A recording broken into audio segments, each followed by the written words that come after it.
Deuteronomy chapter 33, blessing upon the tribes. This is the blessing which Musa, the man of God, blessed the Israelites before he died. He said, "The Lord came from Sinai and dawned on his people from Seir. He shone forth from Mount Paran. With him were myriads of holy ones. At his right hand advanced the gods. Indeed, lover of the peoples, all the holy ones are at your side. They follow at your heels, carry out your decisions." Musa charged us with the law as a possession for the assembly of Jacob. A king arose in Jeshurun when the chiefs of the people assembled and the tribes of Israel united. May Reuben live and not die, but let his numbers be few.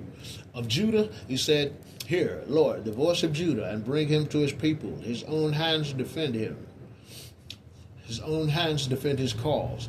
Be a help against his foes." Of Levi he said, "Give to Levi your Thummim, your Urim, to your faithful one. Him you tested at Massa, contended against him at the waters of Meribah. He said of his father and mother, I have no regard for them. His brothers he would not acknowledge, and his own children he did not recognize.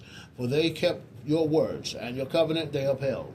They teach your ordinances to Jacob, your law to Israel. They bring incense to your nostrils, and burnt offerings to your altar.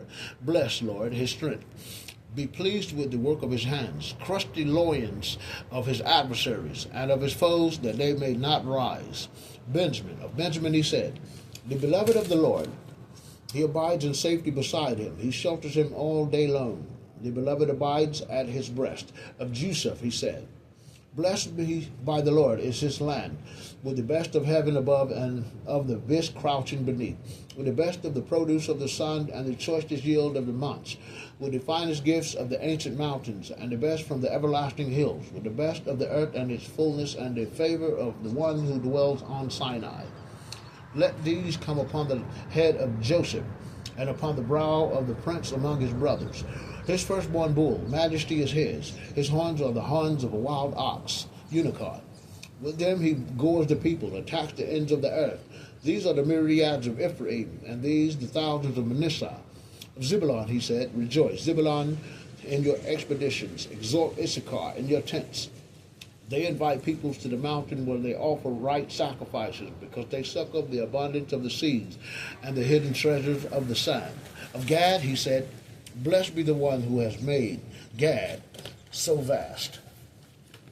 He lies there like a lion. He tears the arm, the head as well. He saw that the best should be his, for there the commander's portion was assigned. He came at the head of the people. He carried out the justice of the Lord and his ordinances for Israel." Of Dan he said, "Dan is a lion's cub that springs away from a viper." Of Naphtali he said, "Naphtali, abounding with favor, filled with the blessing of the Lord, take possession of the west and south." Of Asher he said, "Most blessed of the sons be Asher. May he be the favorite among his brothers, and may he dip his foot in oil. May the bolts of your gates be iron and bronze. May your strength endure through all your days. There is none like the God of Yeshurun, who rides the heavens in his power, who rides the clouds in his majesty. The God of old is a refuge, a support of the arms of the everlasting. He drove the enemy out of your way, and he said, Destroy. Israel abides securely. Jacob dwells apart in the land of grain and wine, where the heavens drip with dew. Happy are you, Israel, who is like you, a people delivered by the Lord, your help and shield, and the sword of your glory. Your enemies cringe before you, and you stride upon their backs."